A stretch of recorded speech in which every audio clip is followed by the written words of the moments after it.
Olá, você está no canal de leituras da Thelma. O livro de hoje chama-se Os Borgias, de Alexandre Dumas. Narração, Thelma Schinkermann. Continuação do capítulo 2. O Império Germânico foi ocupado por Frederico III, que foi legitimamente chamado de O Pacífico, não por sempre ter se esforçado para manter a paz, mas porque, tendo sido constantemente derrotado, sempre foi forçado a fazê-lo. Ele havia dado a primeira prova dessa indulgência filosófica durante uma viagem a Roma, para onde se dirigiu para ser coroado. Ao atravessar os Apeninos, foi atacado por bandidos que o roubaram, mas ele não empreendeu nenhuma perseguição contra os meliantes. E assim, encorajados pelo exemplo e pela impunidade de ladrões menores, os maiores logo se valeram da oportunidade. Amurati tomou posse da parte da Hungria. Matias Corvino se apossou da Baixa Áustria, e Frederico se consolou diante dessas derrotas, repetindo a seguinte máxima, abre aspas, o esquecimento é o melhor remédio para as perdas que sofremos, fecha aspas. Após um reinado de 53 anos, ele havia prometido seu filho Maximiliano a Maria de Borgonha e banido do império seu genro, Alberto da Baviera, que reivindicava seus direitos sobre a região de Tirol. Ele estava, portanto, muito ocupado com seus problemas familiares para se interessar pela Itália. Ademais, procurava um lema para a Casa da Áustria, uma ocupação da maior importância para um homem com o caráter de Frederico III.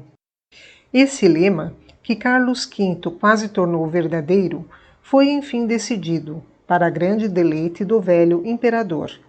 Julgando que não tinha mais nada a fazer na terra depois de dar aquela última prova de sagacidade, morreu em 19 de agosto de 1493, deixando o império para seu filho Maximiliano. O lema era composto pelas 5 vogais, as letras iniciais dessas 5 palavras, Áustria e Imperare Orbi Universo, e traz o seguinte significado, abre aspas, o destino da Áustria é dominar o mundo inteiro, fecha aspas. Essa era a situação da Alemanha. Agora que demos uma olhada nas 4 nações que estavam destinadas, conforme já mencionado, a se tornarem potências europeias, voltaremos nossa atenção para aqueles estados secundários que formaram um círculo fechado em torno de Roma. Tinham como propósito proteger, como uma armadura, a rainha espiritual do mundo, caso algum dos gigantes políticos que descrevemos viesse invadi-la e atacá-la, contornando mares e montanhas, o mar Adriático ou os Alpes, o Mediterrâneo ou os Apeninos. Eram o reino de Nápoles, o ducado de Milão, a magnífica República de Florença e a Sereníssima República de Veneza. O reino de Nápoles estava nas mãos do velho Fernando, cujo nascimento não era apenas legítimo, mas provavelmente fruto de incesto. O pai dele, Afonso de Aragão, herdou a coroa de Joana de Nápoles, que o adotara para torná-lo seu sucessor. Porém, com receio de não ter herdeiros suficientes, a rainha, em seu leito de morte, nomeou 2 pessoas em vez de uma, e Afonso teve que defender seus direitos contra Renato. Os 2 pretendentes disputaram a coroa por muito tempo. Por fim, a Casa de Aragão levou a melhor sobre a Casa de Anjou, e, no decorrer do ano de 1442, Afonso estabeleceu-se definitivamente no trono. Logo veremos que as reivindicações do rival derrotado também serão reclamadas por Carlos VIII.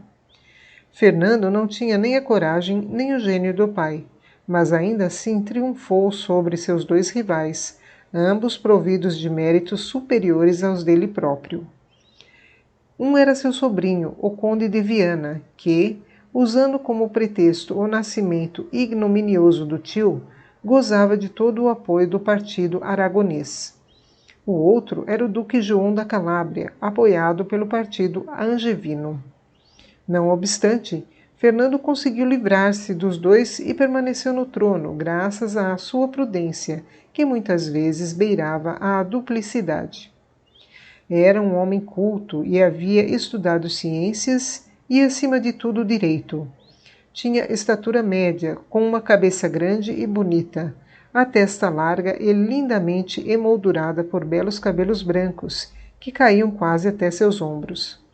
Raramente havia exercido sua força física com armas, mas era tão vigoroso que, certo dia, quando andava casualmente pela praça do Mercado Novo, em Nápoles, agarrou pelos chifres um touro que havia escapado e conseguiu detê-lo, apesar dos esforços do animal para escapar de suas mãos.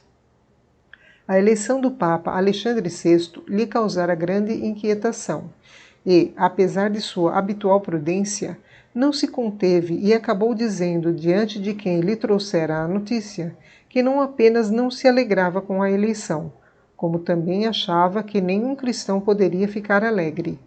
Para ele, Borgia, que sempre fora um homem mau, certamente seria um mau papa. Além disso, acrescentou que, mesmo que aquela escolha tivesse sido excelente e fosse agradar a todos, seria fatal para a Casa de Aragão, embora o próprio Rodrigo tivesse nascido seu súdito e devesse a ela a origem e progresso de suas fortunas. As razões de Estado, onde quer que surjam, fazem com que os laços de sangue e parentesco sejam logo esquecidos, tanto mais por consequência as simples relações decorrentes de obrigações de nacionalidade. Assim, pode-se ver que Fernando julgou Alexandre VI com sua perspicácia usual, o que, como logo veremos, não o impediu de ser o primeiro a firmar uma aliança com ele. O Ducado de Milão pertencia nominalmente a João Galeácio, neto de Francisco Sforza, que o tomara com violência em 26 de fevereiro de 1450 e o confiara a Galeácio Maria, pai do jovem príncipe que reinava na época.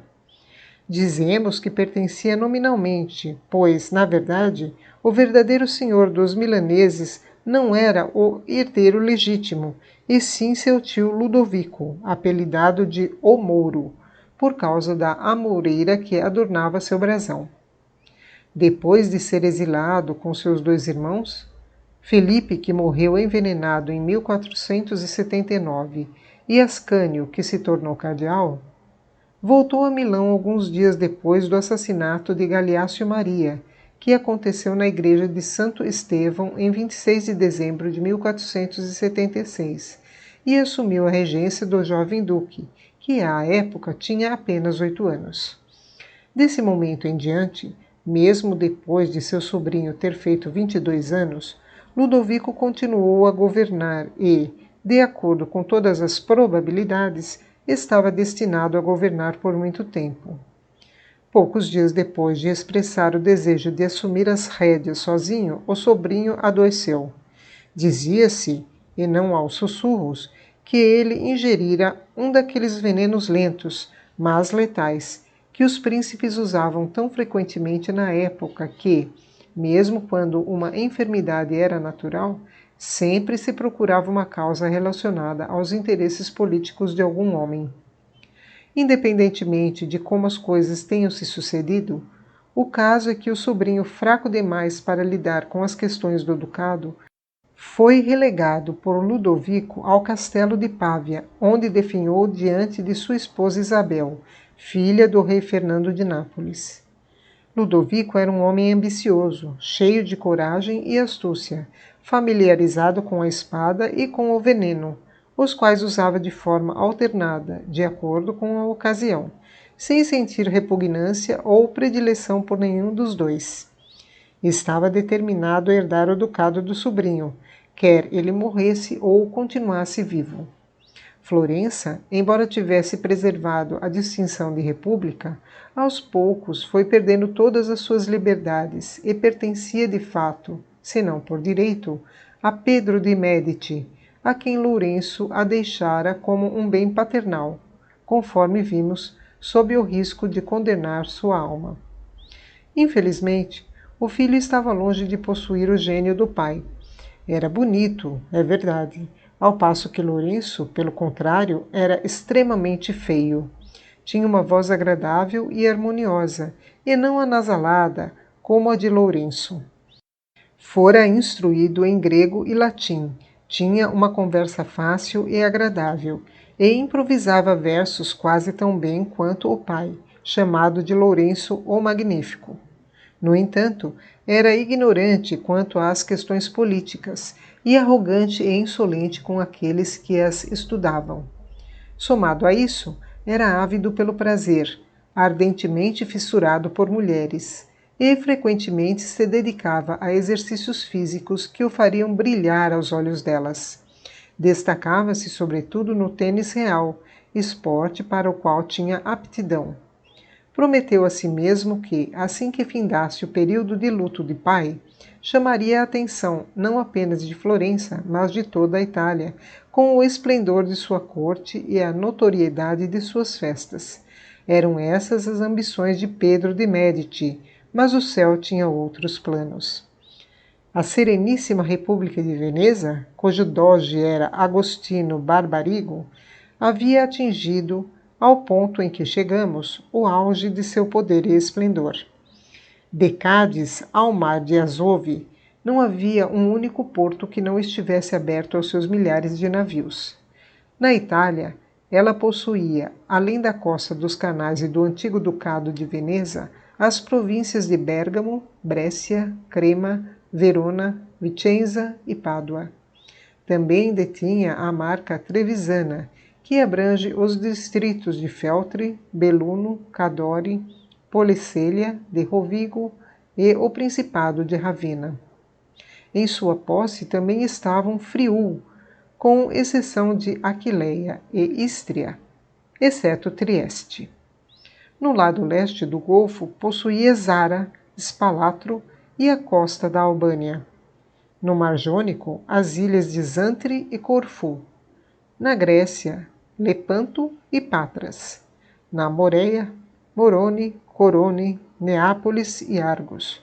Por último, no arquipélago, além de várias cidadezinhas e vilarejos da costa, possuía Cândia e o reino de Chipre. Assim, da foz do rio Pó até o extremo leste do Mediterrâneo, a Sereníssima República dominava todo o litoral. E a Itália e a Grécia pareciam meros subúrbios de Veneza. Nos espaços livres entre Nápoles, Milão, Florença e Veneza, estabeleceram-se pequenos tiranos que exerciam uma soberania absoluta sobre seus territórios. Os Colonna em Ostia e em Netuno, os Montefeltro em Urbino, os Manfredi em Faenza, os Bentivoglio em Bolonha, a família Malisteta de Rimini, os Vitelli em Città di Castello, os Baglioni em Perugia, os Orsini em Vicovaro e os príncipes de Este em Ferrara. Por fim, no centro desse imenso círculo formado por grandes potências, estados secundários e pequenas tiranias, Roma se postava no ponto mais elevado. Era a mais eminente, mas a mais fraca de todas. Sem influência, sem territórios, sem exército e sem dinheiro. Estava a cargo do novo Papa conquistar tudo isso. Vejamos, portanto, que tipo de homem foi Alexandre VI para empreender e levar a cabo tal projeto.